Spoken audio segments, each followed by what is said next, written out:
I'm Dr. Vanessa Sinclair, and this is Rendering Unconscious.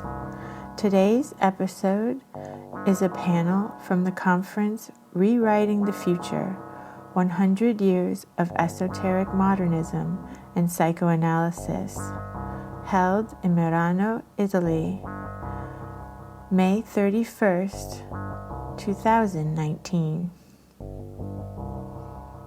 The first speaker is Alexander Cummins. Then we have Sebastian. And finally, Katy Bohinc. For more, please visit the conference website, psychartcult.org. That's psychartcult.org. Rendering Unconscious is also a book. Rendering Unconscious, Psychoanalytic Perspectives, Politics, and Poetry. Available from Trapart Books, 2019. Please visit our publisher's website, www.trapart.net. You can support the podcast by visiting our Patreon, patreon.com/VANESSA23CARL. Your support is greatly appreciated. Links to everything can be found in the text accompanying this episode. Good morning, everybody. Morning. Our first speaker is the wonderful Dr. Alexander Cummins, who is a professional diviner, historian of magic, and consultant sorcerer. His work focuses on geomancy, cunningcraft, grimoires, and folk necromancy. He makes a podcast, Radio Free Golgotha, with his co-host, Jesse Hathaway Diaz, and is an editor on the Folk Necromancy and Transmission series for Revelor Press, and collaborates with many excellent colleagues on a range of audio, textual, and sorceress projects. Dr. Cummins can be found and booked for consults at www.alexandercummins.com. Ta-da! Thanks very much. Hello, everyone. Good morning. Just a brief, gauge your audience, know your audience. How many people have ever had divination done, for them? How many people are diviners who have divined for other people? Cool. All right, great. I'm going to be talking about divination, if that wasn't clear, and specifically this kind of divination, geomancy, which is early modern Renaissance divination. What is it? Well, what it is a European divination system developed from Arabic al-ramal, which is sometimes translated as the science of sand or sand cutting. Al-ramal itself is probably 10th, 11th century CE. It fades into Europe in an indeterminate period after that and starts being turned into Latin. It turns up in references in Chaucer, in Dante and things like that. It's not translated into the vernacular English until pretty late. We're talking mid to late 16th century, but it explodes after that. Translation of Christopher Catan's imaginatively titled The Geomancy is published in 1591 and goes through multiple editions immediately. It is essentially a sortilege system. Utilizing, quote, the use and rules of astrology applied to these 16 four-line binary figures. If you're familiar with the I Ching, the Book of Changes, the hexagrams of broken or unbroken lines, the 6 of them, it's like that, but simpler. There's only 4, so you can make cool gang signs with them, which I'll probably be doing throughout the course of the talk. These are the 16 figures here. They range from very obvious things like gain, right, to 1, 2, 1, Jupiterian figure, or loss, the upside down, emissio, 1, 2, 1, 2, to more abstract things like the white, Albus, a figure of scholarly purity and kind of aloofness, to some degree, to various other figures, the head and the tail of the dragon, for instance. So we have a range of kind of symbols to play with. And not to brag or anything, but it is called by Heinrich Cornelius Agrippa von Nettesheim, who writes the monumental 3 books of occult philosophy, amongst other things, the most accurate of divinations. And if you haven't heard of it, that's okay, because it kind of becomes a victim of its own success by the 17th and 18th centuries, and its very complicated rules become reduced to these lookup charts, and eventually becomes a kind of parlor game by the 19th century. And so it kind of fell out of favor with a lot of serious occultists. So geomancy, right. Okay, so here's Catan himself, page 1. Get right to it. Geomancy is called Gai, a Greek word, which signifieth earth, and mancy, which is to say knowledge, or defining it more properly, it is derived of Gaios and Magos, which signifieth knowledge of earthly things, i.e. worldly things. So we're not just dealing with the one earthy divination that a bunch of abstracting high medieval monks decided there had to be a divination system for each element. You know, what is aeromancy? It deals with the world, crucially, by the power of the superior bodies of the 4 elements, the 7 planets, and the 12 signs of heaven. And while it does deal with the world and things that happen in it and on it, and sometimes under it, I suppose, I have found personally that the spirits called gnomes or occasionally pygmies, earth elementals, are very much associated with it. And so I brought along a little friend, which was very kindly given to me by another friend to help me out here. So chime in if you need to. Why is it useful to be able to assess all 4 elements, which geomancy, as I'm hopefully going to demonstrate, definitely does? Well, here's said occult philosopher and looker, Agrippa. Fire, air, water, and air, the original grounds of all corporeal things, of which all elementated inferior bodies are compounded, not by way of heaping them up together, but by transmutation and by union. Right? It is useful to be able to chart how the elements interact with each other. We're talking about qualitative as well as quantitative analysis of phenomena and experience, right? And this is incredibly useful for geomancy. So, I said it was sortilege. What we're effectively doing is we're generating odd or even numbers in a variety of ways. If you remember, it's a binary system of 1 dot or 2 dots. You're essentially working out an odd or an even, and you're generating odd or even numbers 4 times to determine one figure, right? Each of the lines.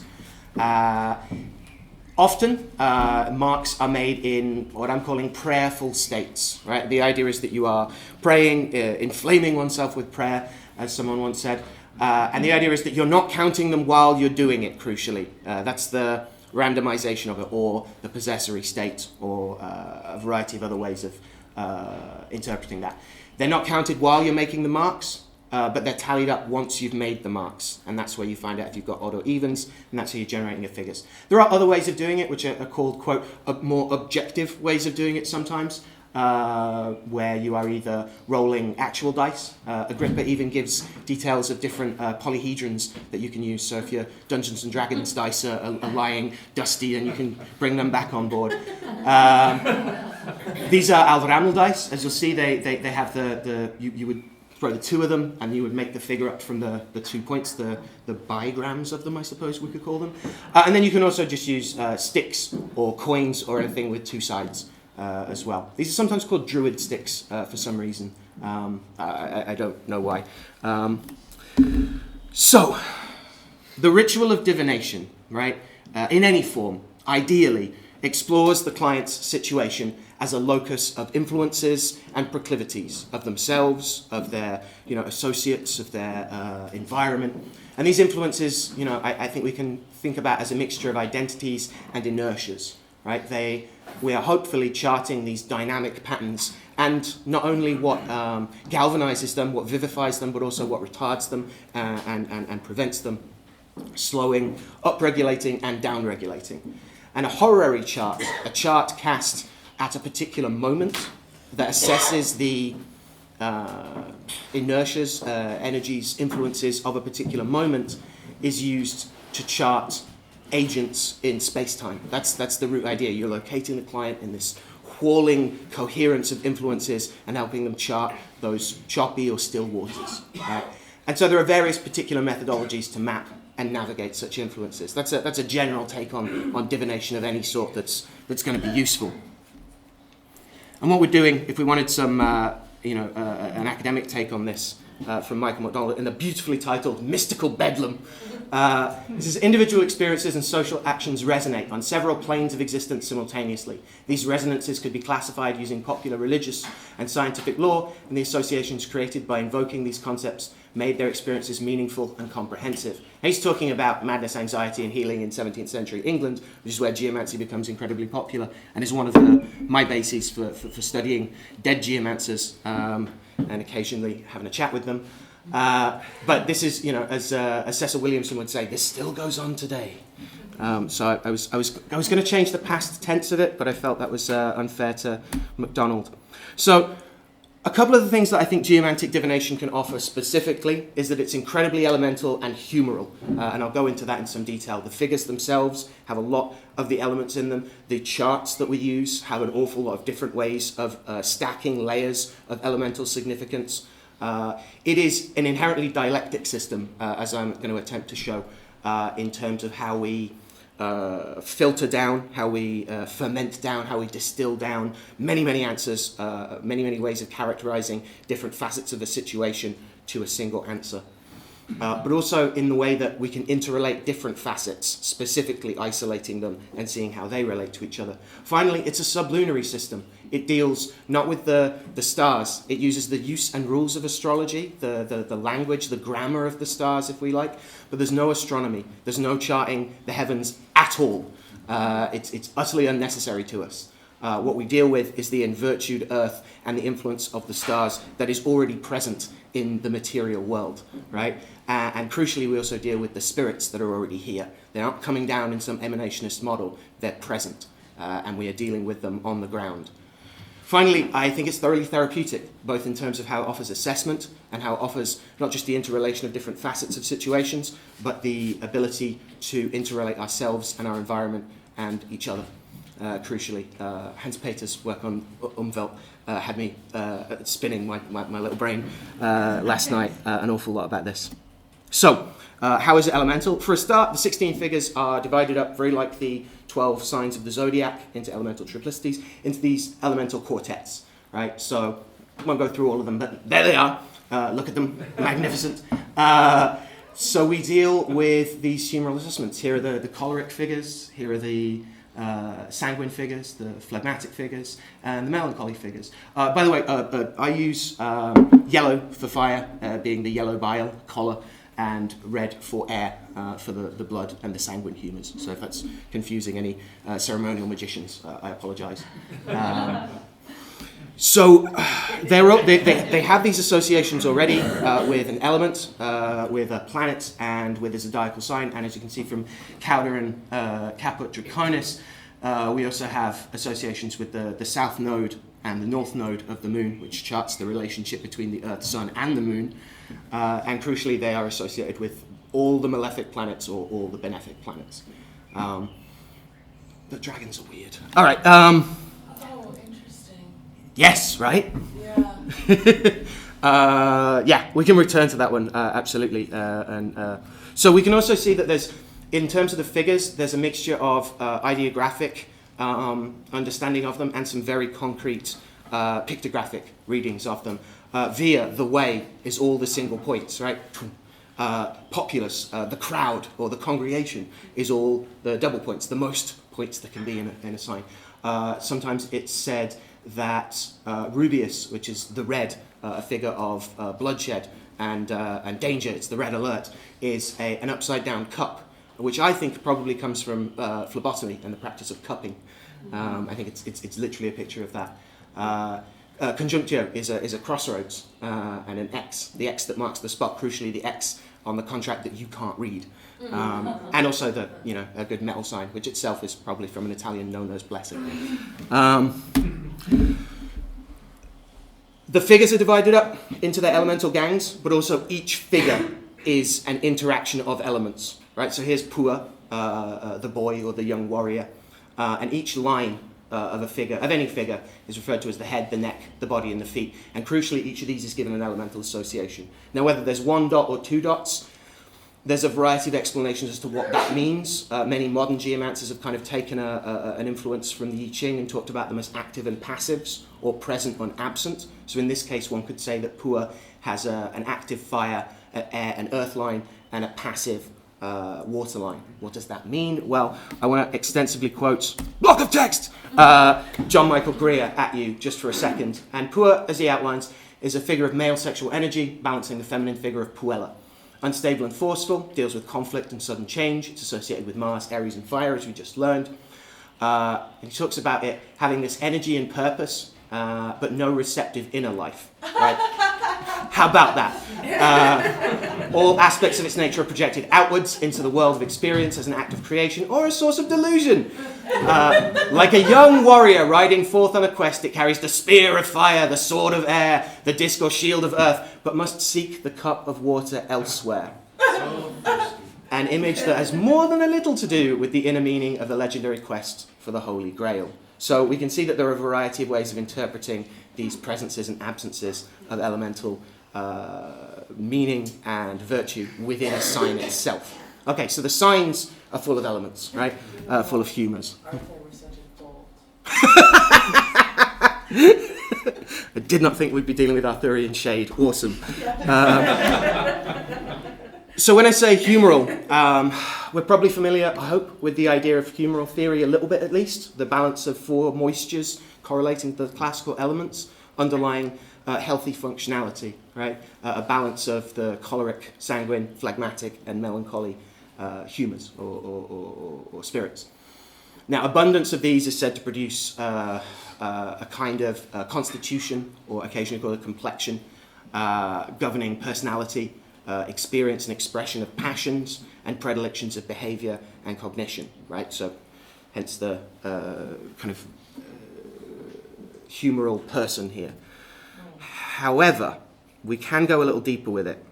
We might have seen this diagram or versions of it before as well, that we're balancing the manifest qualities of dryness, heat, cold, and wetness to produce elements, right? And these elements also have their elemental triplicities that the zodiac also maps in cardinal, fixed, and mutable or common signs. All right, so humoral theory has this stuff kind of going on with it, right? But why the humours matter, I would say, is that on the one hand, they are building blocks of the whole cosmos, right? We and our environment are made of the same fundamental stuff, right? And crucially, in understanding how, a spicy food can heat us up. There can also be spicy situations. There can also be spicy people who exacerbate us to make us, to give us bitter words, boiling blood, seeing red. All of these figurative, passional descriptors have a literal basis in pre-modern humoral theory. And the regulation and manipulation of these constitutions is what we're attempting to do, upregulating and downregulating them. And not just ourselves. This isn't just a four-letter personality typology. This is a way of mapping the particular psychogeography of places and crucially mapping situations and how we can adapt to them and adjust them and poke them in particular ways and push them in particular ways and pull them and attempt to navigate these fluxing influences. So how do we assess what a situation, what its humoral makeup is? Geomancy, funnily enough. We circle back round. This is a geomantic shield chart. I'm sure you can see why. A shield chart is divided roughly into two areas: the court, the two witnesses, and the judge, and the 12 places or houses, tropoi, of the heavens. Again, taking the rules and use of astrology, a sister art. I call them the houses of the earth because that makes more sense to me now. And we generate the chart from these. We generate them from the four mothers. We only generate four figures. These are referred to as the mother figures. These are then used to generate the daughter figures. They're put through a particular process. And then these 8 figures, the mothers and the daughters, are used to generate the nieces. They're added together and divided, and a synthesis is produced. And then this is done again with the nieces to produce the witnesses, and this is done again to produce the judge. So you're literally boiling things down to a final answer. How does this map a particular situation? Well, the houses of the heavens are the standard traditional astrological ones. Right? Again, I don't really have time to go through them in depth, but If you wanted to ask a question about your business partner, that would be found in the seventh house, right? Uxor, right? Which rules not just spouses, but also other partners. Also rules nemesis as well as a partner, a known enemy, and the other in general. Questions of thieves are also found in the seventh traditionally. So you have a quesited house, is how it's referred to, as well as your own house, the house of the client or the querent, which is found in the first. So you have these assessments of that particular facet of a situation. You know, if you're asking about who stole my linens, which is a very common question in the 17th century, surprisingly common, you're probably not that interested in, I don't know, your health isn't really an issue in that question, so you wouldn't really look at what was in the sixth. But you generate it, you just wouldn't necessarily use it, but it would be part of the whole facet of the entire holistic view of the situation that you would then boil down. So, there are elemental areas of charts, right? So these are ways of saying that the particular element in a figure present in one of these areas in a chart is going to be exacerbated. Not better, just more. Likewise, you know, so the mothers are all considered fiery, right? They're the spark of the whole rest of the chart. If you get a watery figure in any of those, it's going to be a little bit like dampened down, for want of a less punny term. Likewise, this is present with the airy, watery, and earthy parts of the chart. But we can go deeper. Each of the places is also afforded an elemental identity as well in the sequence of fire, air, water, earth, which is always the way geomancy works. So if anyone reads tarot, sometimes court cards are read as like the fire of water, right? That kind of thing. We have that going on here as well. So when Pua turns up in the first, that's excellent, right? That fiery thing is great because it's magnified by the fact that the mothers are all fiery and the first place is fiery as well. So you've got this intensely choleric beginning to something, the great endeavor that says, yes, let's do it. It might not have remembered its keys. It's usually unprepared. And has no inner life, as we just discussed. I feel very attacked right now. Says the Aries. That's the mating call of the Aries, I think. Let's do it! So, once we've assessed this humoral situation, what can we do about it? A variety of things. That is a black thing in blackness. That is a saturnine charm for too much fire that I made for a client. We can adjust the humours of a situation, of ourselves, using what are called the non-natural principles. They're non-natural because they are the result of human endeavour. Crucially, they're air or heavens, which is both astrology and also, again, the environment. And who we're hanging out with, where we are already. It's exercise and rest, it's sleep and waking, it's food and drink. Real arcane, obscure ways to make yourself feel different. Repletion and excretion and the passions themselves. An angry person doesn't just live in an angry world, they make the world angrier and they get better at being angry. Right? Habituation starts to occur, and this is well acknowledged in pre-modern humoral theory. Crucially, what we're doing, the whole of physic depend upon the hinges of sympathy and antipathy. We are curing by contrary and by rulership, ennobling bad influences into good. And this is the application of elemental virtues, planetary virtues, zodiacal virtues, and the actual virtues of the figures themselves and the spirits that come through their haunted doorways. And this involves magical prescriptions and proscriptions, performing rituals of various sorts and employing talismans of various sorts that enterprising magicians for hire may be able to make for you. When I say it's dialectic, I'm not kidding. Whereas, say tarot, right? You have two cards, and you talk about how they relate to each other, right? It deepens, it complicates, it nuances a situation and a reading.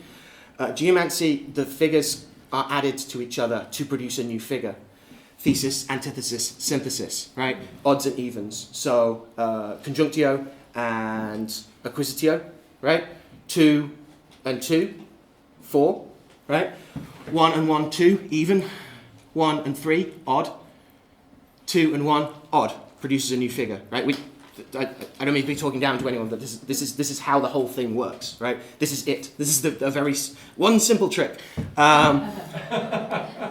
So it's I consider it literally dialectic. You are mapping a pattern, and you're mapping another pattern, and then you're seeing what pattern emerges from their interaction. Right? It's referential to itself in hopefully a positive way. Right? It has a way of framing things. So, for instance, this court, if we have this as a first witness conjunctio, the crossroads or union, and acquisitio, gain, produces the greater fortune, a figure of slow, steady personal success and growth, solar figure, right? So this, the top court here, we can call, I think, the deal that makes you rich, right? You make a deal of some kind, there's great gain from it, and personal success flourishes. Coming to deal at the crossroads brings gain. Crucially, it matters which order these come in as well, right? So there's 256 different combinations of these figures, these triads, right? These configurations. If you have gain first and then have to make a bunch of deals, it's still Fortuna Major, but it's a different quality of the greater fortune. It's the gain that attracts contracts, that attracts handshakes. We could almost call it more money, more problems occasionally as well. More contracts and choices present themselves, right? So there's a difference here. So there are 128 true court configurations that we can deal with, that each have their own specific tropes and turns and solutions and difficulties. And you get these first two on the left from rolling? Yeah, you would get these. These And are then you just these. add them up These to are the from right? these are from the courts. You would generate the mothers. You would generate 4 figures. Then you would Then you get 2 from those 4. you would generate the daughters from the mothers, and then from the mothers. Then you start adding. So you add the 2 mothers to produce the niece, the first niece, Okay. right? Then you would you do that 4 times. Then you'd add the 2 nieces to produce the witness. So Okay. this addition process is how we do pretty much everything. It's not how we generate the daughters. Secrets. Okay. It's not a secret. I just don't have time. So I have to take your class. yes, I do. I have a class on this online. I do happen to teach this stuff. Yeah.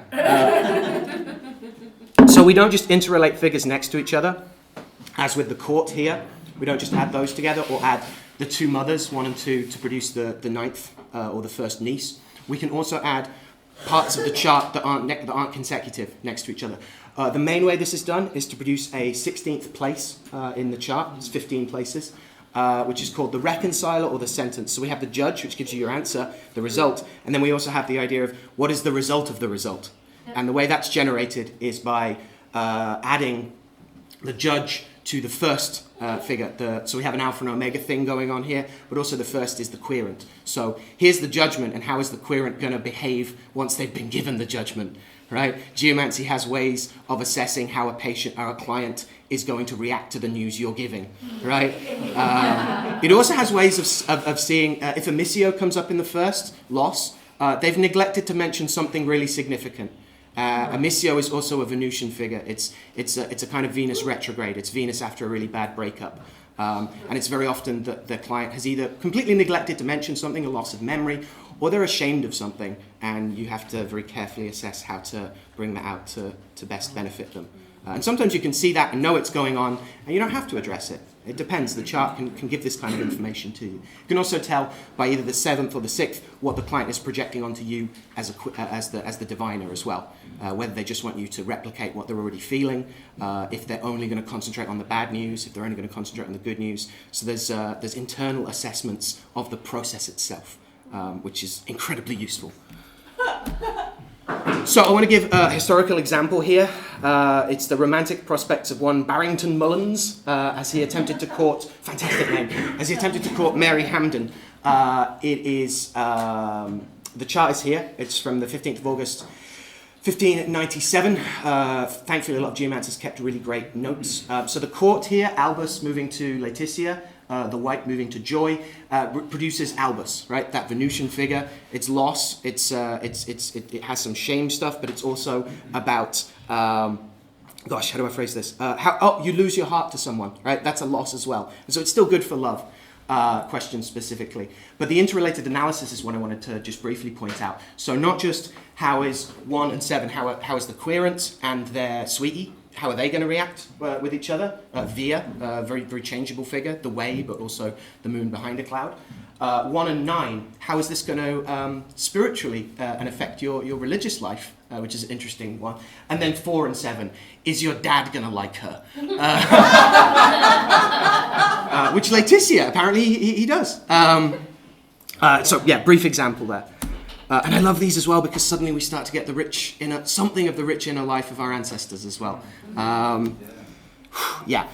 So that was a chart set by Simon Foreman, who also sets this one. And as Laura Casellas pointed out, for Foreman, alchemy and magic, along with astrology and geomancy, were kindred arts. He's literally got an astrological chart here on the same page where he's saving paper. He's also running geomantic charts, right? And as Owen Davies has said, cunning folk would certainly appreciate the detailed practical guide to astromantic and geomantic divination, and the diagrams showing the various signs and characters of the planets and their signs. What are those signs and characters? How is this magical? In a variety of ways. John Hayden's Theomagia, when we're debating whether the Rosicrucians of the 17th century were, as Francis Yates would have it, a kind of media prank or a secret cabal of invisible college, magical James Bonds wandering around making the world better. The main rule everyone can agree is that you have to be quiet about being a Rosicrucian, except John Hayden, who wanders around going, I'm a Rosicrucian, we all do geomancy and this is how. You use various deprecations, incantations, and rites, and you provoke and allure the ideas, capital I, ideas in the mind of God, spirits. And the hand of the projector or worker is to be powerfully moved and directed by these genii, right? So when you're making these marks and not counting them, you've done ritual before so that your hand is guided, right? So that's who you're talking to, planetary angels, spirits, according to Hayden. And it's a very chthonic angelology. After 100 pages of paratext, where he gets his friends to write poems about how great he is, John Hayden has this as the opening of his book. God, the creator of all things, out of the chaos, which is the bodies of wicked angels, made the earth, which is divided into 12 equal parts, which over these ruleth 12 created ideas, which bring the virtues and influences of their 7 lords upon all things created under the sun. Again, emanation has already occurred, and now we deal with what's embedded in the soil and growing back out of it, and how we can work those situations. And these virtues and influences we receive in manner and form following by 16 figures, and they also show us all things past, present, and to come. Like, the divination is almost a secondary point to the chthonic angelology that he's working. So, conclusions. We're dealing with the attempt to dynamically stabilize and occasionally destabilize humoral equilibrium, the basis of good health and functioning. Right? Through sympathy and antipathy, we know where, when, and how to push and pull.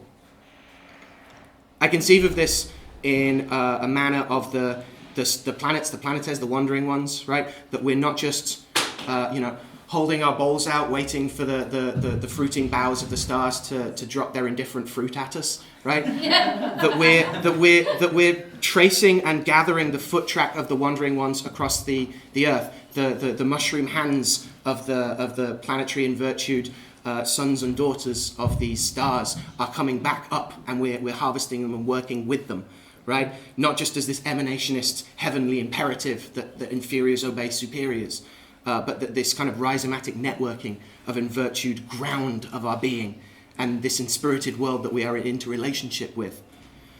And this interrelation, is of self and all the many aspects of self and the many aspects of environment and how one comes out and into the other. And I think about it as a terroir of consciousness. And also, as I'm stealing Jesse's line from the other day, we are dealing in the time-space of body-land intersections. And that's where I'm going to leave. So, thank you very much.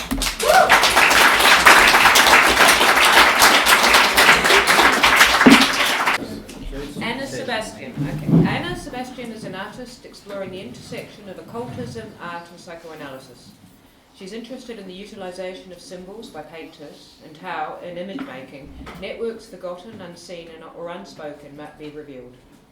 Her artistic research examines how images can be made key to the collective unconscious and the sacred, and their capacity to reveal the destructive and banal relationships modern cultures have with objects and images. Sebastian has a BA in Fine Art from Goldsmiths, University of London, and exhibits in London and internationally. Recent exhibitions include The Ghetto by, how do you pronounce that? Biennial? Port-au-Prince, and Docks Gallery, Prague. She's currently involved in a project at the Philadelphia Association, London, investigating the 9 mystical gates through a series of themed lectures.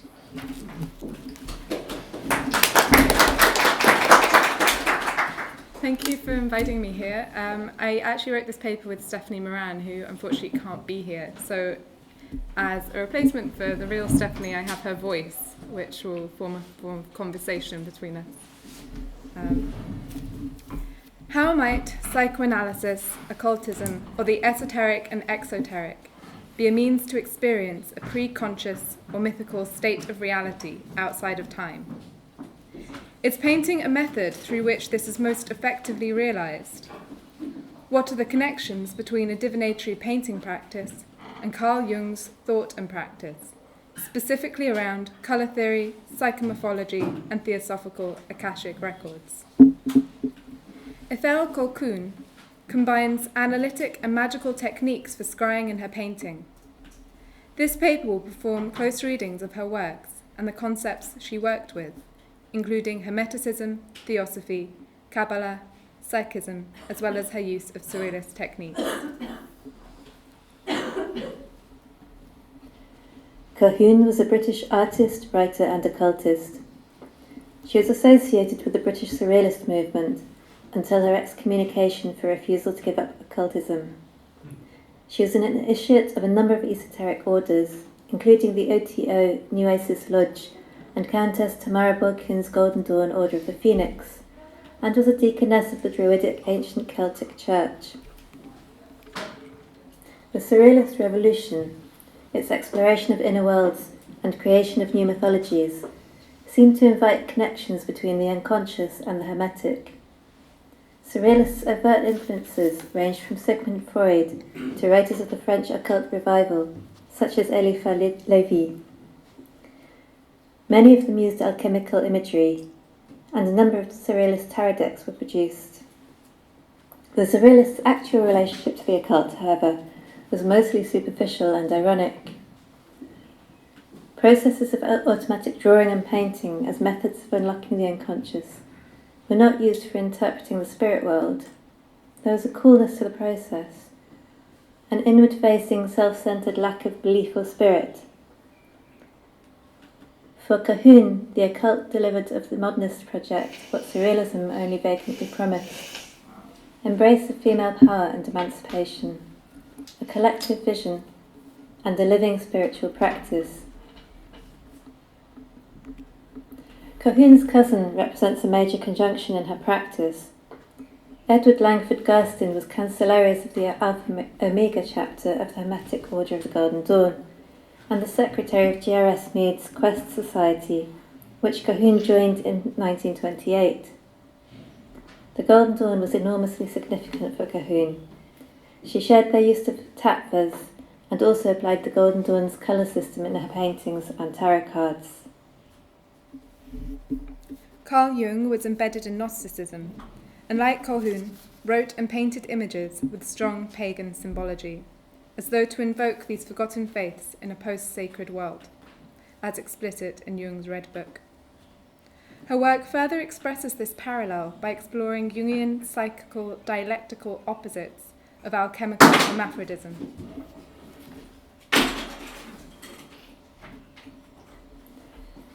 The works of Ithell Colquhoun combine Surrealist techniques with esoteric knowledge in order to access and communicate with other realms, and a collective ahistorical unconscious. Colquhoun's use of Surrealist automatic process, elaborated in her essay Children of the Mantic Stain, aimed to detach her images from personal unconscious or ego, to reawaken and reveal the knowledge of ancient communities. Heavily influenced by the automatic writing, Hermeticism and Celtic mythology of W.B. Yeats, she fused myth and landscape in her paintings, drawing intensely from the Cornwall landscape to excavate a timeless transpersonal psyche rather than a surrealist personal unconscious. She gathered together esoteric, magical, surrealist and psychoanalytic techniques to produce paintings as divinatory tools.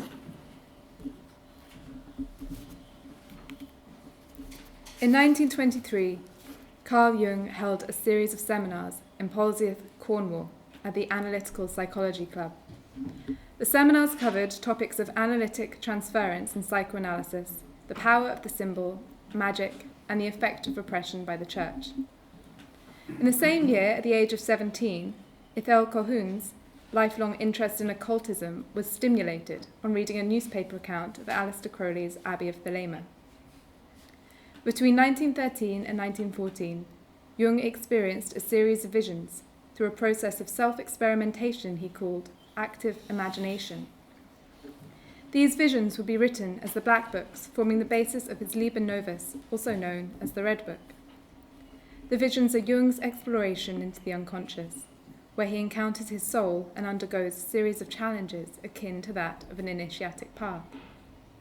The pinnacle of the experience is the rebirth within his soul of a new God. His Red Book explores the relationship between the symbols of his inner visions and the external world. The collective unconscious is a world of images, equivalent to the outer world, a world of real objects.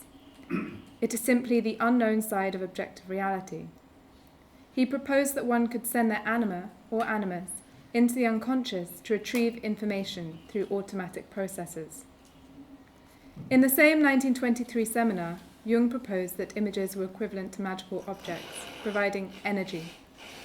An image or symbol provides psychic energy with form, which is why, he says, the magician makes images, for such things are energy, magical energy.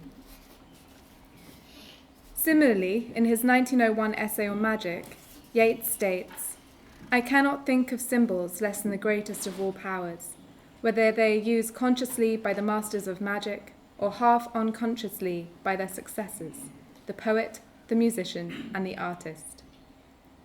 Yeats was extremely influential for Colquhoun, particularly in his synthesis of Celtic and Hermetic principles, and his rejection of Christianity in favour of a pagan resurgence. According to Jung, the idea of synchronicity underpins the possibility of divination. Interpreted as meaningful coincidences, synchronicity presumes an eternal nature to time, in which events or moments correspond symbolically. Jung's arrival in Cornwall, Colquhoun's relationship to Cornwall, and the relationship they both had to the unconscious and automatic processes, creates a correspondence through time. In the 1950s, Colquhoun underwent psychotherapy and discussed her dreams with the Jungian psychiatrist Alice E. Buck. Occultist Israel Regardie's 1938 book, The Middle Pillar, correlates psychoanalysis with magical techniques. It describes the mechanisms used to climb the Kabbalistic tree of life and rejoin the Ein Sof. These include symbolism, astrology, numerology, geomancy, and the tarot. Israel Regardie joined the Golden Dawn in 1938, and Colquhoun was familiar with his work. He was the first scholar to publish the previously secret rituals and thoughts of the Golden Dawn. Colquhoun identifies with nature as an interconnected system, chooses Kabbalistic and alchemical principles, the structure of initiations proposed by the Golden Dawn, as well as those of other esoteric organizations of which she was a member.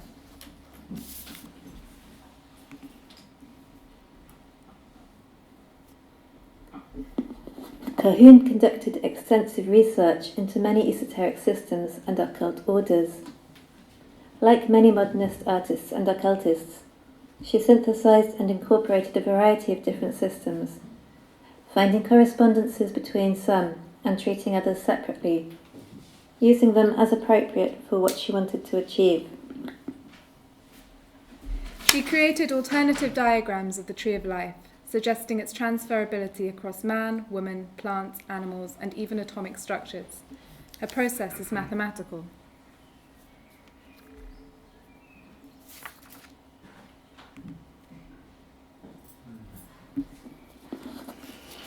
This sense of something more mathematical may come from much of Colquhoun's source material. She draws heavily on Hindu mystical concepts and tantric thought, which themselves have been revealed to connect to mathematics. In the Vedic mathematics of Sankaracharya, for example, Bharati Krishna Tirtha applies the Vedic sutras to mathematical problems, and the sutras themselves reveal truths about the mathematical structures of the universe, grasped through magical and mystical methods. The Sanskrit religious text, the science of breath and the philosophy of the tattvas, is also highly scientific. As an artist, Colquhoun was particularly interested in colour systems. In her essay Design on Silk, Colquhoun writes about distinctive colour scales attributed by the Golden Dawn to the four worlds of the Kabbalistic Tree of Life. She assigns symbolic power to colour, working between the spaces of intuition and instruction. Symbols and colour become meditative portal guns, allowing the subject to access the invisible worlds of the Kabbalistic tree. Her paintings are maps for navigating the space of these unseen, magical forces. She uses colour and line to describe the nature and connection of the subject she depicts, giving form to the landscape of the anima mundi, or great record conceived of by Yeats, a great record of all that had happened to mankind which could be evoked by symbols.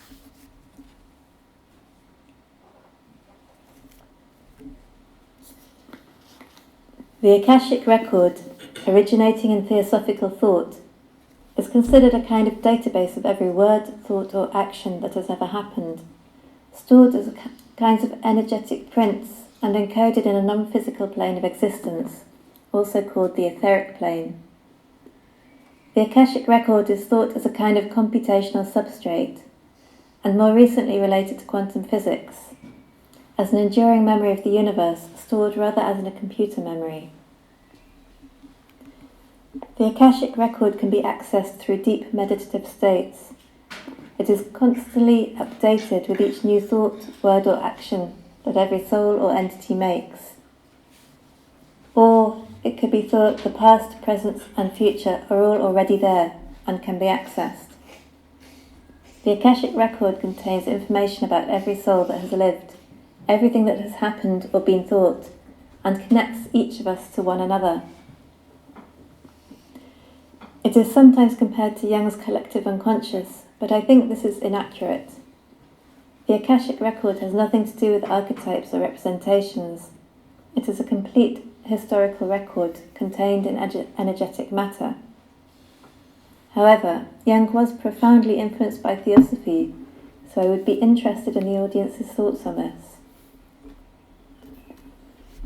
The term Akashic comes from the Sanskrit word Akasha, similar to our concept of ether, according to Ram Prasad in his series of articles, Nature's Finer Forces, published in The Theosophist from 1887 to 89, and his book, The Science of Breath and the Philosophy of the Tattvas, that combined the articles alongside his translation of the Sanskrit text. For Prasad, Akasha contains a sonic element. He calls it a soniferous ether. It is one of the elements of the Hindu Puranas, or the 5 Tattvas, which Prasad describes as the 5 modifications of the great breath, which each have different vibratory motions and functions. Prasad suggests soniferous ether for Akasha, tangiferous ether for Vayu, gustiferous ether for Apas, odoriferous ether for Prithivi, and luminiferous ether for Tejas. These phenomena are constituted from vibrations of the element or tattva.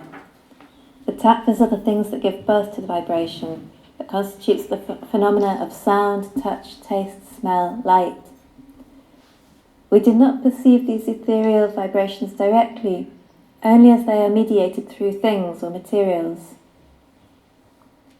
Each tattva is ascribed a symbol with a specific colour, and these were often used as divinatory aids. Prasad is the source for the Golden Dawn tattva teaching, and this is where Colquhoun would have taken the ideas from. Although she was never granted initiation into the Golden Dawn, Colquhoun was extremely interested in her methods and researched them thoroughly. She was familiar with the tattvas and the Akashic record, and referred to them both in her research and divinatory practice. Colquhoun specifically used the tattvas for scrying, probably not just as symbols to meditate on, but also in considering the tattvic tides, that is, the times of day associated with each tattva, when working with elemental forces. I also believe that Colquhoun would have included all non-human thought and events within a conceptualization of the Akashic record, from geological substrates and stones to single-celled organisms, birds, plants, and bodies of water. The Merry Maiden Stone Circle is a late Stone Age, early Bronze Age stone circle near Lamora, where Colquhoun spent many years. It marked a burial mound but comprised of 19 stones of diminishing sizes, suggesting its alternative use as a lunar calendar, being composed of 19 years. 2 standing stones are behind, marking a ceremonial causeway. The name Merry Maidens is an interpretation of its cornice name, Dans Mayen, and a story evolved that the stones were petrified women turned into stone for dancing on the Sabbath. In Colquhoun's painting, The Dance of the Nine Opals, the 19 stones are reduced to 9, and significant colours of red, yellow, blue and purple imbue them with spiritual power. She threads brilliant white lines between and around them, creating a protective sphere. In the centre, a tree grows from deep in the earth, as though the stones and their musical souls have conjoined their energy and that of the cosmos to project a complete tree of life at its centre. The green path through the middle is a line of directive force to a gateway in the mountains, which she imagines. This could be a pathway for the initiate to enter a next world or level of reality, or perhaps it is that final gate that one passes through in death, signifying a break from the material kingdom of Malhut.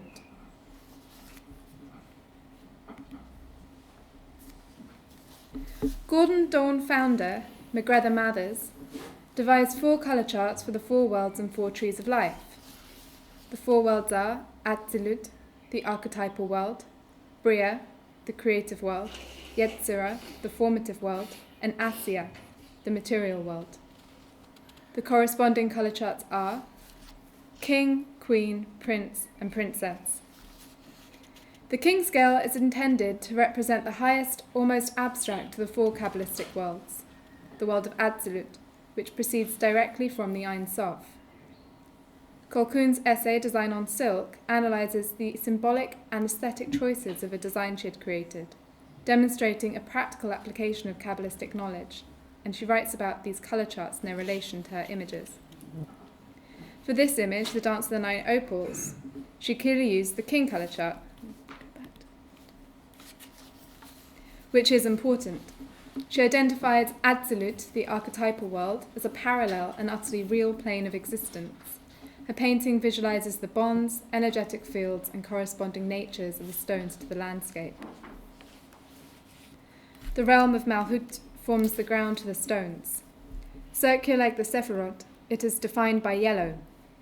The sky, much like the cosmic sky of the Akashic records, is defined by a pale blue, representing Hokmah, the male principle of wisdom, and the second Sephirot, conceived of as formless and creative potential. The crimson of Brina defines the ground below and around the stones. Bina is a principle of understanding and an implanting of intelligence and wisdom, identified as a female principle, and it is a principle of restriction, giving the creative potential of Hokmah form. One can interpret this as an ocean of water being siphoned into rivers. The mountains in white correspond to the brilliance of Keter, the crown, positioned at the top of the tree. It is a synthesis of white brilliance, which exists when the coloured rays from the other Sephirot are in balance. The mountains as imaginary, or rather archetypal, in line with the immaterial nature of Absolute. The stones are painting with dancing flecks of all the colours of the scale, as though they are as alive as we are, a testament to her quest to achieve a union of natural and spiritual forces, as well as the union of the disciples, or disciplines, of art and the occult.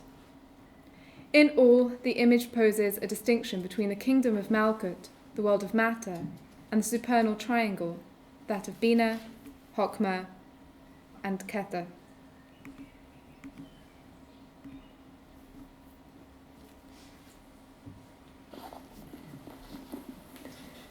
This Chokmah image comes from the Decade of Intelligence, or Tree of Life series, created in 1978 and 79, which featured a series of poetic Sephirotic Kabbalistic meditations, paired with abstract enamel colour studies of each Sephirah. Colquhoun's engagement and identification with all aspects of the landscape as sacred and mystical is a key to her work. I think her 3 books, Crying of the Wind, The Goose of Hermogenes, and The Living Stones, could all be read as time-travelling occult travelogues, ones which include the astral planes of trees, rivers and rocks, as well as the landscape's more transient organisms, including humans. In The Living Stones, she identifies herself as an animist. This can be seen in her paintings too. She attempts to uncover eternal and transtemporal fact and truths in communication with the rest of nature and through the manipulation of paint. Paint is a perfect medium, a fluid method for channeling energies and generating imagery, for interpretation by those with the knowledge and the feeling for it. Many painters feel the sense of being possessed by the process, or channeling forms, ideas, emotions in a trance-like or meditative state. Colquhoun combined this practice with research into the mythology connected to the spirit of the land, particularly Celtic myth, through her research and practice as a deaconess of the Druidic ancient Celtic church. She was especially interested in the stone, the geological substrate of the land, which she believed determined its character, and as it was used in ancient stone circles and rituals. As she says in The Living Stones, the structure of the rocks gives rise to the psychic life of the land, each strata and kind of rock being coexistent with a special phase of the earth spirit manifestation.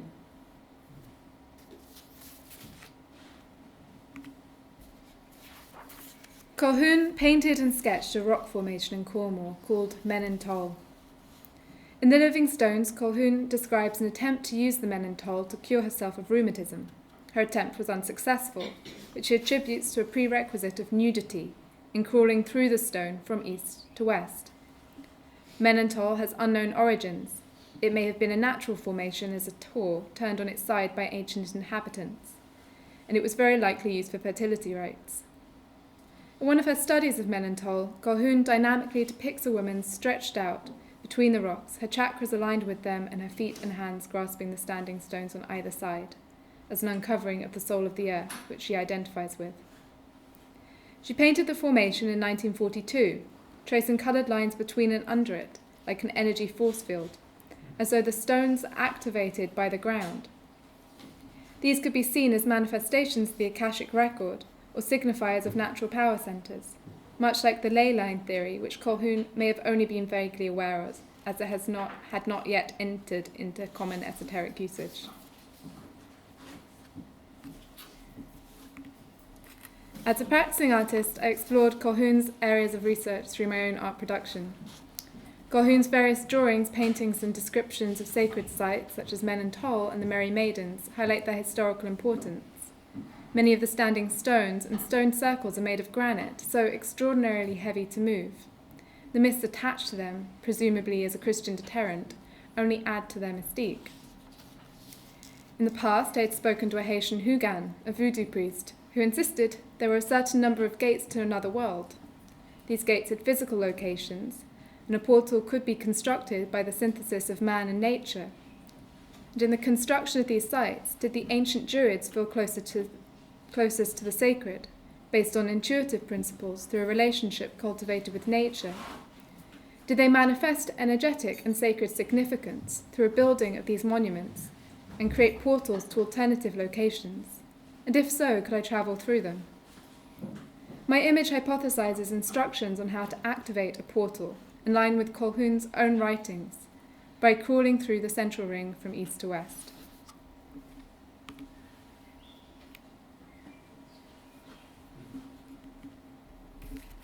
The Tolvan stone is the only other site where the rite calls for one to squeeze through the central hole.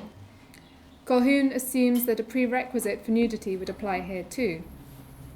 The Tolvan stone dates from the Bronze Age, and the last recorded fertility rituals date from the 1880s, but I'm certain that others continued to use this stone in an unofficial capacity. The Tolvan stone is currently found in the garden of the cottage. As with my previous drawing of Ithell, I devised instructions on how one might activate the stone. by passing through the hole in its centre, as though being born by it as a cure for infertility. But the performance suggests that birth by stone is also an enactment of rebirth, the final and desired state for the magician, Jung, and the system devised by the Golden Dawn.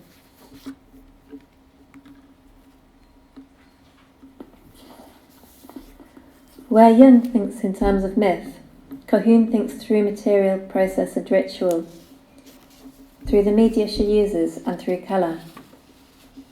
Colquhoun systematises her painting divination process, an automatic technique developed from surrealist psychomorphology.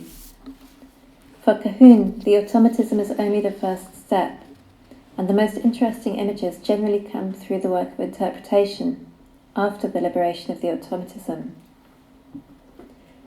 Colquhoun outlines 13 methods for automatic image production in her Mantic staining essay. She compares the process to both a kind of inverse or developed Rorschach method. The artist or patient evolves their own stains and interprets them, and to reading the tea leaves or scrying. This is why she names it the Mantic stain. Mantic from the Greek word mantikos, derived from mantis, meaning prophet. She explains their divinatory power from her observations that all of these automatic processes, while each leading to their own specific morphologies, reflect the unconscious mood of the operator. As she says, if a number of experiments in a single process are undertaken in one day, a great similarity of forms will be noticeable throughout. The same operator experimenting with the same process on another day will produce a quite different series of images, though these latter will be linked to one another by a certain family likeness. She connects this Mantic psychotemporal variation of forms to alchemic projection and to Jung's description of the alchemist releasing their own fantasy world into the alembic as they watch its contents intently. She further suggests a correspondence between media of the automatic process and elemental energies. For example, fumage made by flames relates to fire, shut-eye drawing to darkness. Écrémage, skimming, and parsemage relate to water, both processes that involve floating oil paint, powdered chalk or charcoal on the surface of water, and gently skimming the resulting random pattern from it by placing paper or canvas on top of it. Alcove, 1948, uses the technique of decalcomania, which Colquhoun aligns with the earth. Decalcomania is the process of randomly applying blobs of paint to a primed surface, then pressing a sheet of paper or canvas onto it.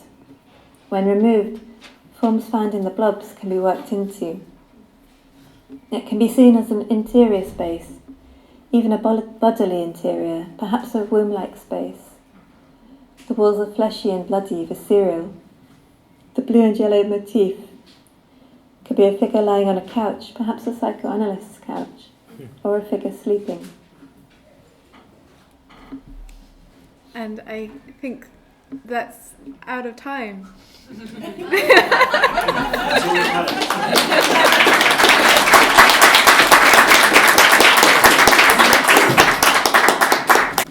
Katy Bohinc, is that it? Yes, Yeah. Bohinc, but Bohinc. no Grew words. up in the outskirts of Cleveland and graduated from Georgetown with degrees in pure mathematics and comparative literature, leaving his studies for a time to work in Beijing with the Chinese Urgent Action Working Group, a human rights organization.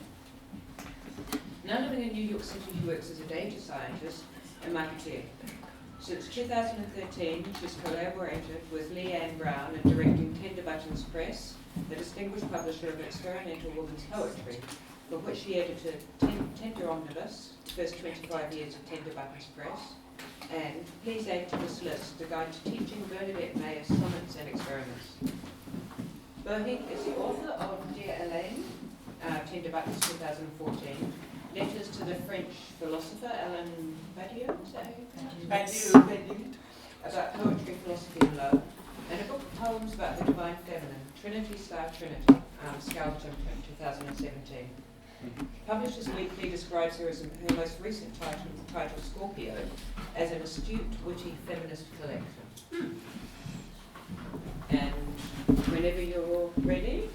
Okay, so once upon a time in London in 2016, there was a psychoanalysis, art, and the occult conference hosted by Vanessa and Carl, and it was wonderful. And for me, I presented on something very different from what I'm talking about today, but two very concrete outcomes manifested from the last conference. So the first is, and this is my total sales pitch, my paper turned into a company. So I was talking about astrology and its origins in mathematics, and how it basically that the origins of trigonometry and the obsession of trigonometry by the Greeks comes from an obsession with trying to understand the angles between the stars. And if you trace this original data science, the oldest data science, which is astrology, we now have big data today, and so it's possible to return to astrology using statistics and using large amounts of data to find statistical correlation. So that is the purpose of the ratio. We are building out right now, and I basically will call on everyone here to help me in the future because we're trying to get 2 million data points so we can have some real statistical significance. So towards that end, I will be asking everyone to be on your podcast or your listserv or whatever. So hopefully you'll help me. Oh, please turn off the camera. Okay, we're gonna, all right. So we'll, yeah. The second thing is I had a book with Scarlet Imprint. And just a note on this, when I perform on Saturday, it's going to be the balsamic moon. And that is the perfect time just before the new moon, which will be right around midnight here in Europe on Sunday night. So it's really the perfect time to do a ritual. So that's a nice coincidence. So backing into this paper, when publishing with Scarlet Imprint, what I thought would happen was that, they would like my poem. It was about the divine feminine, the poetry. It was mostly like a branding thing in my mind, right? It was just a frame. It was, if I have this occult publisher, then it will frame the poem for what it's supposed to be doing. Something completely different happened. I was just really thrust into this world that opened my eyes. I met so many new wonderful people, and I was told by people who I would consider very serious occultists that they would consider me a witch. And I would it was like, my response to that is, are all poets witches? And we just don't know it. And what the fuck is a witch? How is that classified? How is that quantified? What does that mean? And so, I went down the rabbit hole. It's like, does that mean I'm a witch now? Was I a witch in the past? And if the occult community teaches me that I'm a witch, then what can I teach the occult community about poetry? I love those kind of intersectional cross things. And that begs the question, then what is occultism? So now I'm going to flip into kind of like reading mode. So let's talk a little bit about contemporary poetry to start off, because I know that there are fewer people. That's probably something I can share with the room that's of value. And then from there, you'll see where we're going. So Robert Graves, The White Goddess, published in 1948, was, in my mind, the most influential account of poetry as magic, or at least what poetry as magic means today for me as a contemporary poet. Graves' long-held fascination with Greek myth extended an interpretation to poetry much beyond that of the American language poets who dominated the 1980s poetry scene in the United States and most of Europe. By contrast, the language poets of the 1980s America were deep secularists. They believed language should be completely deconstructed to belie its deeper meanings. Poems were transcended by their intellect rather than their spiritual character. An example of a leading American language poets are the recently denounced Barrett Watton. We've had a lot of denunciations recently for social justice reasons, and then also for gender reasons, and just like Me Too stuff, and like there's a lot of it. Barrett Watton and his partner Carla Harriman and Lynn Hegenian, who's a Bay Area poet. The Bay figures prominently since as a loci, a place of American contemporary poetry. And while Hegenian was largely grouped with the American language poets, her work might largely be described as the interior mundane, to my mind. But you can also ask James, who is very much also an authority on all things American poetry. Over the years of today and by region and across history, the leading view of what poetry is oscillates from mystical to analytical to mundane to pop to deeply spiritual. The trends vary from decade to decade, with Flarf, for example, entering American poetry scene in the 90s as a Dada-influenced movement. So the idea behind Flarf was to, one, be funny, and two, write the worst poem possible. So it's like the idea is the poem is so bad that it flips over into being good. And the origin of this was like there was a group of people drinking at a bar, and they said, I'm going to write the worst poem possible, and they sent it in for submission, and it got accepted. And they couldn't get any of their other poems. And also they did like an analysis of how many times the word water was used in poems in the New Yorker. And it was just like this, it was like 90% of poems mention the word water. And they were like, can't you come up with anything more interesting, you know? So that was the critique of like, the beginning of the critique of like sort of the dead white man. And as far as magical methodology goes, in contemporary American poetry, and I'll define contemporary as the scene within which the poet is still alive today, okay? There are a plethora of things going on, and you all are probably familiar with Vanessa's methodology of doing cut-ups, but I'll just name a couple other things that people are doing. So Bernadette Mayer did something called the 315 experiment, and it was done out at Europa University, which was founded by Allen Ginsberg and Waldman as that had a more spiritual bent. And so Bernadette went out there and she said, all right, everybody at 3:15 a.m., we're going to wake up out of the dead of sleep, and you just write down the first thing that comes to mind. So it's sort of related to automatic writing, but it's a hypnagogic writing. So it's an attempt to capture dreams and to explore consciousness in this way. And then there's also the writings of Alice Notley, who really she says she only writes from channeling and the voices she can hear from the dead. And if you've read her work, Descent of Colette, she's definitely channeling. There is also, and a little bit younger, is C.A. Conrad, who is known for his somatic exercises, and I'll pull this up. So, I'm not sure if you guys know that this guy exists or that what he's doing, but he made these somatic poetry exercises, and this is his explanation. Soma is an Indo-Iranian ritual drink made from pressing particular psychedelic and energizing plants together. In Vedic and Zoroastrian traditions, the drink is identified with the divine. The word soma is derived from the Sanskrit and Indo-European tongues, meaning to press and be newly born. Somatic is derived from the Greek. Anyway, it goes on. The idea for the somatic poetics is a poetry which investigates the seemingly infinite space between the body and spirit by using nearly any possible thing around or of the body to channel the body out and or in towards spirit with deliberate and sustained concentration.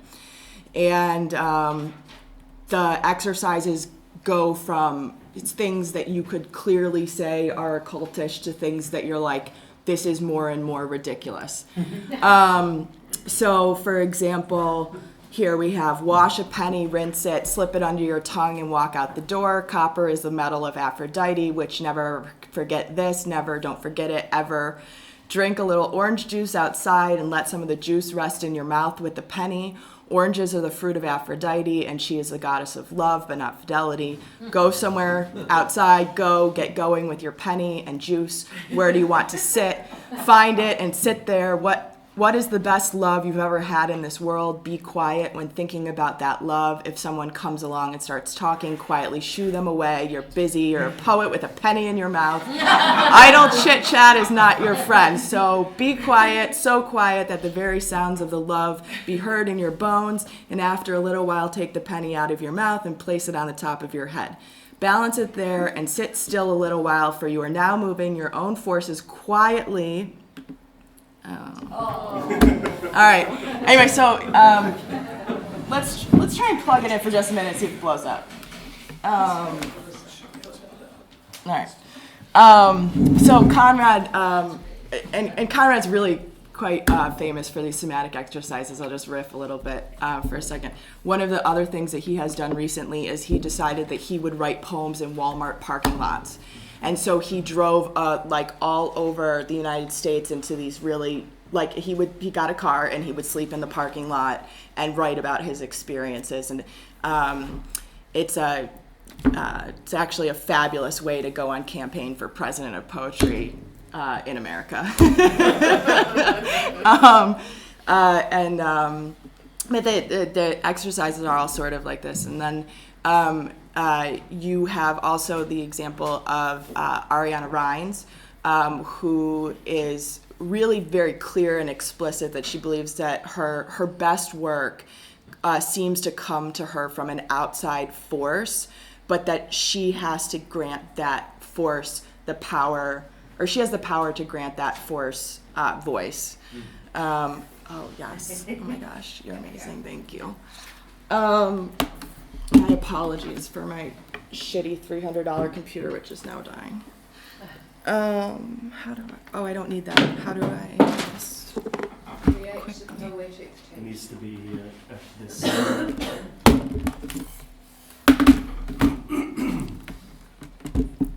it's on the other side. Sorry. Just think of it as a somatic exercise. Yes. Yes. You can write a poem about it. Yeah. Perfect. Or Thank for you writing guys and for writing. being so generously understanding. Okay. All right, good. Okay. Hooray. Yay! Okay. So there's also, let's see. There we go.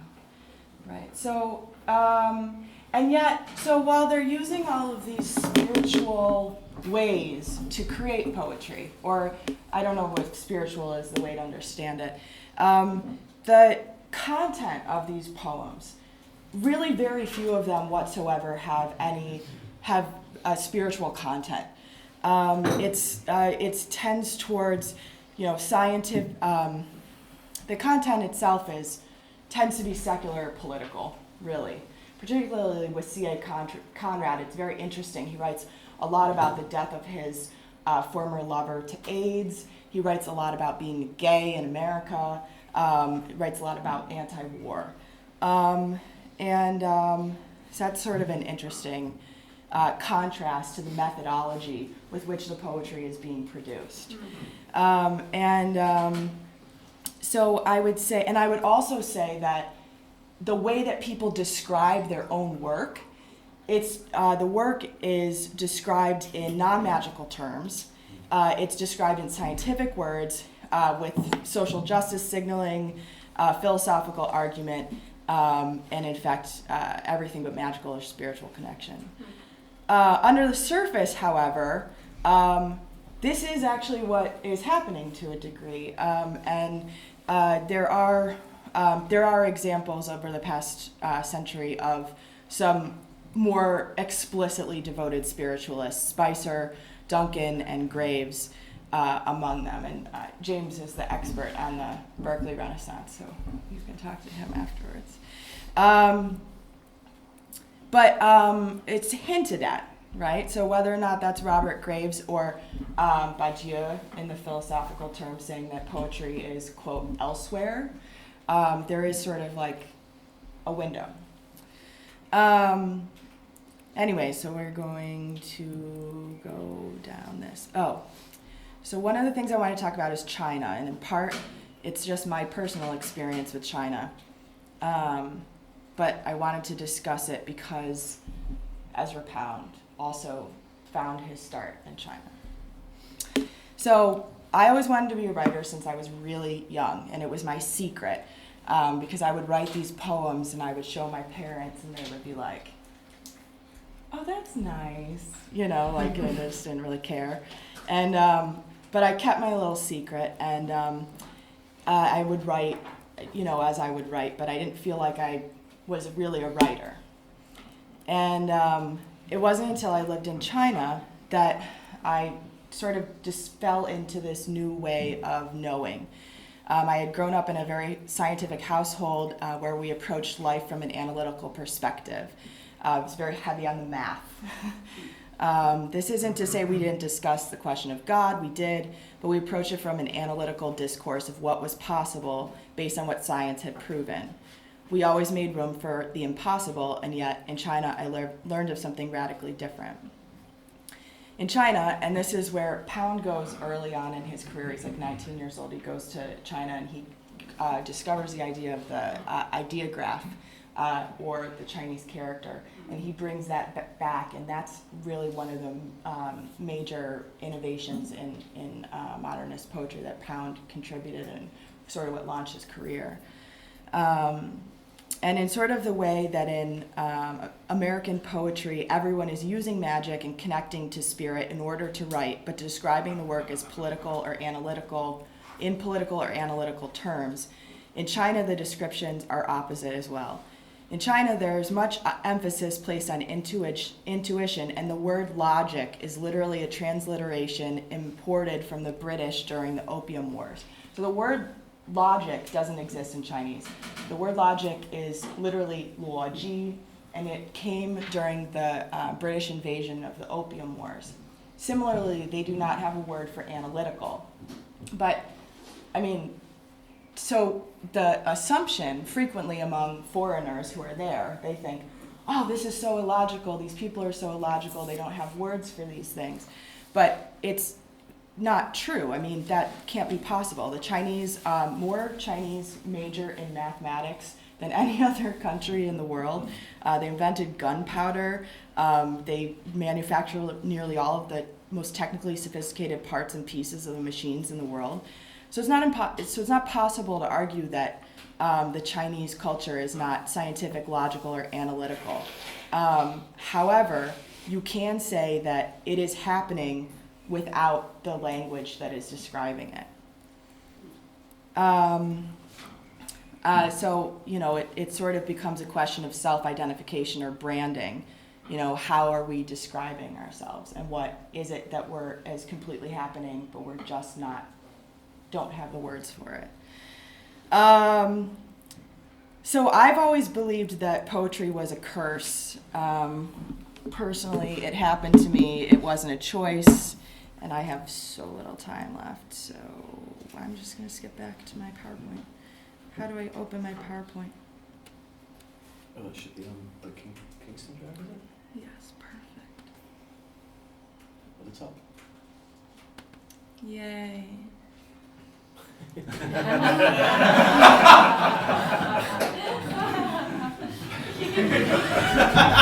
It was a really good line, but we don't have time to do the run-up to the sex joke. Yeah.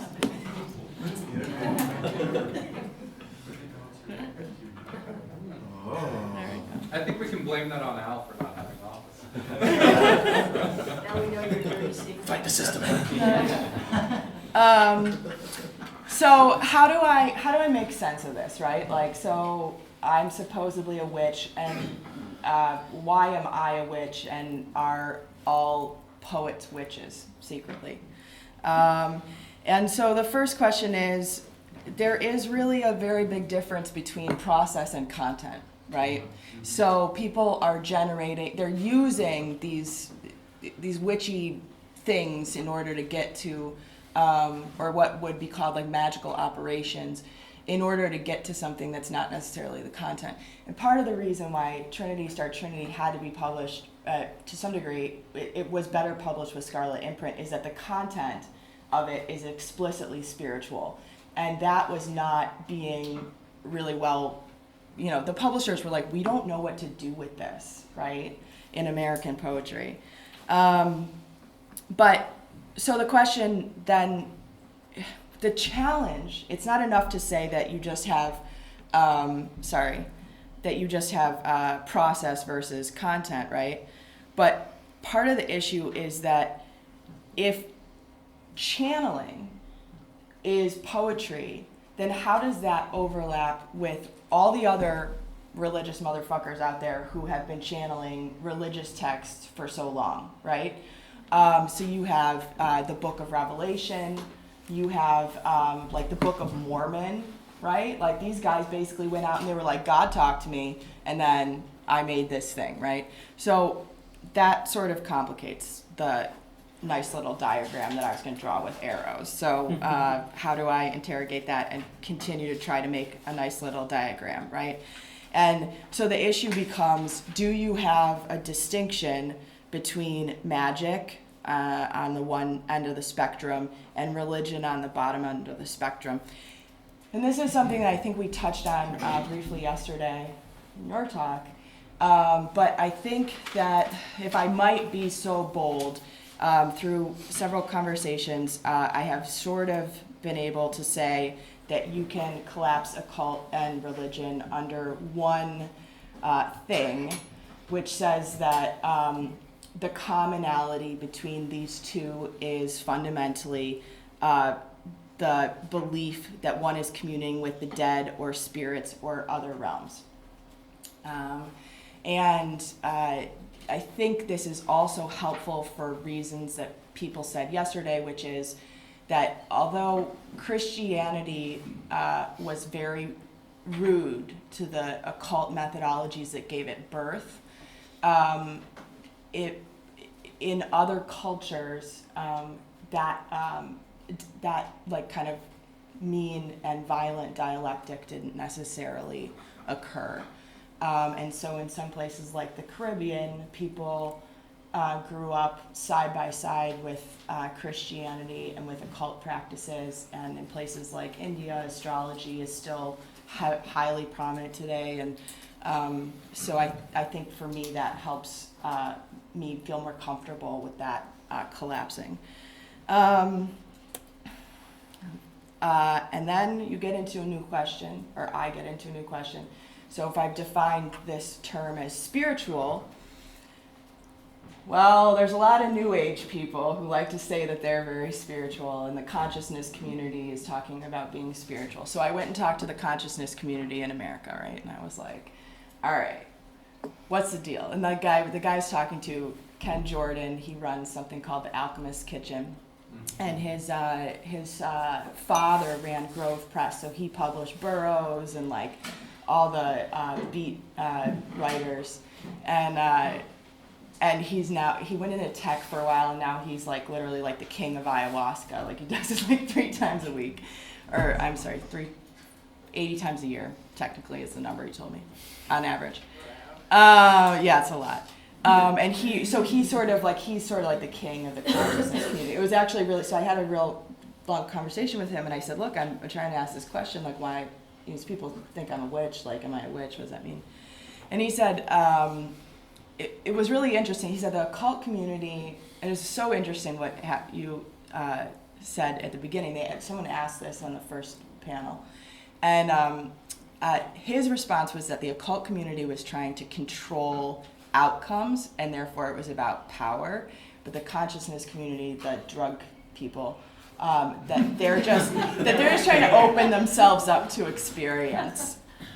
And I was like, okay, this is so interesting, because it was like sort of like the same critique was coming from the occult community. You guys said on the first panel that the consciousness community was just about power and money and venture capital. And so it's sort of a mirror there, which I thought was funny. But anyway, so spiritual, you can include the consciousness community or not, whether or not, I mean, it's just a question of how they, if you're in my rubric, whether or not they think they're talking to a spirit or God or how they do this. But the end result is I am a witch poet because I believe I am communicating with Hera. I believe that I went to where Hera was born in Greece, and that I went and visited her Parthenon 3 times in a row in a sort of ritualistic way, and that and she came to me, and then I wrote it down. And that this is very different from, you know, whatever methodology is used. This is the distinction. So the question becomes then, if you use witchy methods and your content is entirely secular, are you a witch? And I would argue no, but it's up for discussion. I publish a really terrific poet, Dodie Bellamy, who wrote an amazing book of poetry, Cunt Ups. And it's she cut up letters from her old lover and also transcripts of Jeffrey Dahmer and meshed them up. And it is like Marquis de Sade of the feminist movement. It's like so sexy and like totally it's unbelievable. I mean, it's so good. But she used this magical method, but it is not a spiritual text for her, you know? And so that's an interesting space to get into. And by the way, this essay is going to be published on the Poetry Foundation's website, so we'll see what the poets have to say about this. And then, let's see. So then the question also becomes, and I added this last night, what is a suitable definition of magic? And where does that fall in the schema? And I would say that my working definition of magic is not like poetic, it's like very technical, like you performed a thing, did it work? Did it create the outcome that you wanted it to create? And I would maybe even put forth that a lot of what people mean when they say magic is either prayer or poetic sensibility, like observed coincidence. Like, oh, that's a coincidence, and then it feels magical. And then, again, the consciousness community's sense of magical realism via drugs. And here's my additional questions, which I called my trick finale. How do you know if it's a poem? Great question. Can a poem itself be magic? So then you get into, like, are all rituals poems? What differentiates the poem from the ritual? And can an event be magic, like Carl and Vanessa's event? And do you have to have the language to describe what you're doing as magic to be doing it? So I think this kind of, for me, is like, well, C.A. Conrad doesn't call himself a witch, but maybe he kind of is, you know. All right, that's it.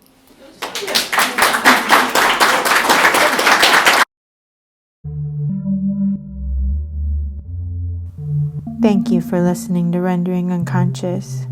You've just heard a panel from Rewriting the Future, 100 Years of Esoteric Modernism and Psychoanalysis. First, there was Alexander Cummins, then Anna Sebastian, and finally, Katy Bohinc. Moderated by Charlotte Rodgers. For more, you can visit my website, drvanessasinclair.net. The podcast website, renderingunconscious.org, or the conference website, psychartcult.org.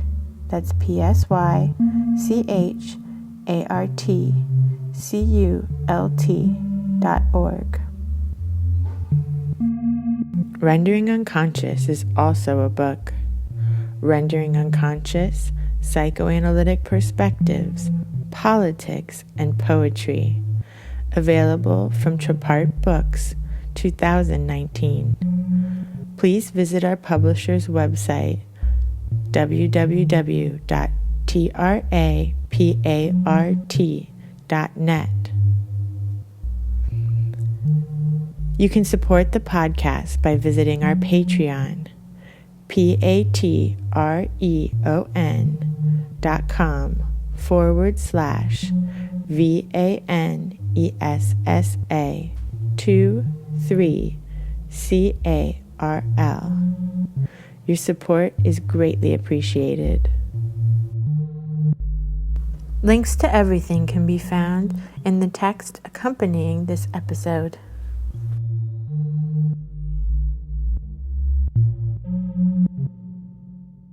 And now, Humbly Triumphant, from Carl Abrahamsson's album, The Larval Stage of a Bookworm.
Success and pride, out, right love, other story.